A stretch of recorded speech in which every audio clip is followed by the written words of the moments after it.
Iran আর আমেরিকার মধ্যে চলা মিটিং এর কিছু ভীষণ গুরুত্বপূর্ণ আপডেট এখন আমি আপনাদের দিতে চলেছি। একেবারে সরাসরি ইসলামাবাদ থেকে যে খবরগুলো উঠে আসছে আপনাদের সামনে তুলে ধরবো। আজকের এই 12ই এপ্রিল দিনটা কিন্তু অত্যন্ত ঐতিহাসিক হতে চলেছে। আর এই মুহূর্তে পাকিস্তানে এক বিরাট চাঞ্চল্য দেখা যাচ্ছে। অনেকেই বলা বলি করছেন যে আজকের দিনটা নাকি ইতিমধ্যেই ইতিহাসের পাতায় লেখা হয়ে গেল। কিন্তু কেন এমনটা বলা হচ্ছে আসুন জেনে নিই।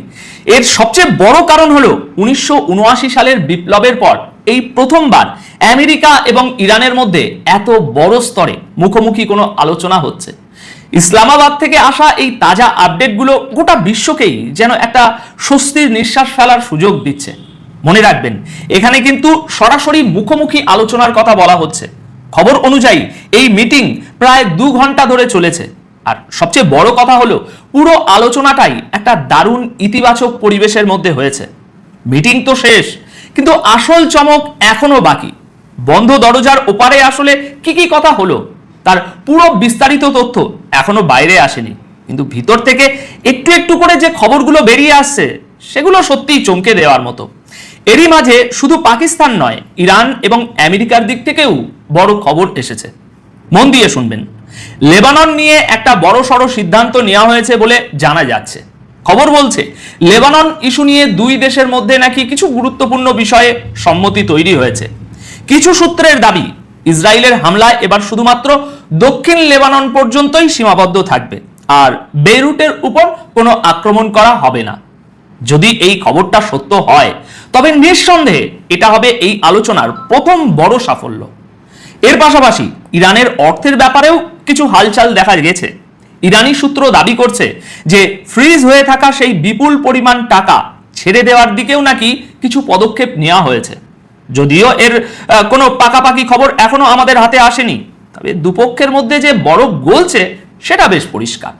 প্রথমে ইরান বলেছিল যে আমেরিকা নাকি তাদের সম্পদ আনফ্রিজ করছে, কিন্তু এরপর আমেরিকার হোয়াইট হাউস থেকে বিবৃতি আসে যে না না না না না কোনো টাকা আনফ্রিজ করা হচ্ছে না। এই বিষয়ে পরবর্তী কথা হবে ডিনারের টেবিলে। হ্যাঁ, একদম ঠিকই শুনেছেন, মিটিং এর এই পর্ব কিন্তু এখানেই থামেনি। দুই দেশের প্রতিনিধিরা গত রাতে ডিনারে আবার দেখা করেছেন এবং খুব সম্ভবত সেখানেই কোনো বড় চুক্তির খসড়া বা ড্রাফট তৈরি হয়ে থাকতে পারে। তবে মজার বিষয় হলো, আর এটাই এখন সবচেয়ে বড় প্রশ্ন, ইরান আর আমেরিকা কি একসাথে পাকিস্তানের ডিনার টেবিলে বসে মাংস পোলাও খাবে? ব্যক্তিগতভাবে আমার সেটা মনে হয় না, তবে এমনটা হলেও হতে পারে। ডিনারের মেনুতে কি থাকছে সেটা রিপোর্টাররা যা জানিয়েছে তা আমি পরের খবরে জানাবো। তবে দর্শক, এই পুরো ব্যাপারটাই অত্যন্ত গোপনীয়তার সাথে বন্ধ দরজার ভিতরে চলছে, আর সেই কারণেই খবরগুলো খুব ধীরে ধীরে বাইরে আসছে। তবে ইসলামাবাদের রাস্তায় যে নিস্তব্ধতা ছিল তা এখন অনেকটা আশার গুঞ্জনে বদলে যেতে শুরু করেছে। আমার বিশ্বাস এটা শুধুমাত্র একটা কোনো সাধারণ মিটিং নয়, বরং এটা একটা নতুন যুগের সূচনা। যেখানে গতকাল পর্যন্ত ট্রাম্প ইরানকে 24 ঘন্টার মধ্যে ধ্বংস করে দেওয়ার হুমকি দিচ্ছিলেন, সেখানে আজ এমন একটা পজিটিভ পরিবেশের খবর আসা প্রমাণ করে যে পর্দার আড়ালে পাকিস্তান এবং চীনের কূটনীতি ঠিকই তাদের কাজ করে দিয়েছে। আপনাদের জানিয়ে রাখি, এই আপডেটগুলো আজ ভোরবেলা পর্যন্ত পাওয়া খবর, অর্থাৎ আমি আপনাদের একেবারে আজকের তাজা খবর দিচ্ছি।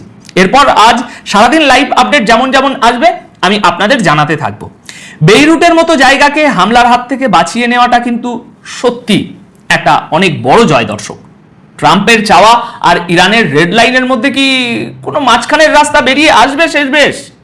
এখন গোটা বিশ্বের নজর ইসলামাবাদের ওই ডিনার টেবিলের উপর আটকে আছে, যেখানে গতকাল মধ্যরাতে মধ্যপ্রাচ্যের নতুন ভাগ্য লেখা হয়েছে। মধ্যপ্রাচ্যের ভাগ্য বলছি কারণ হরমুজ প্রণালী বন্ধ থাকা মানে তো গোটা বিশ্বের ভাগ্যই আটকে থাকা।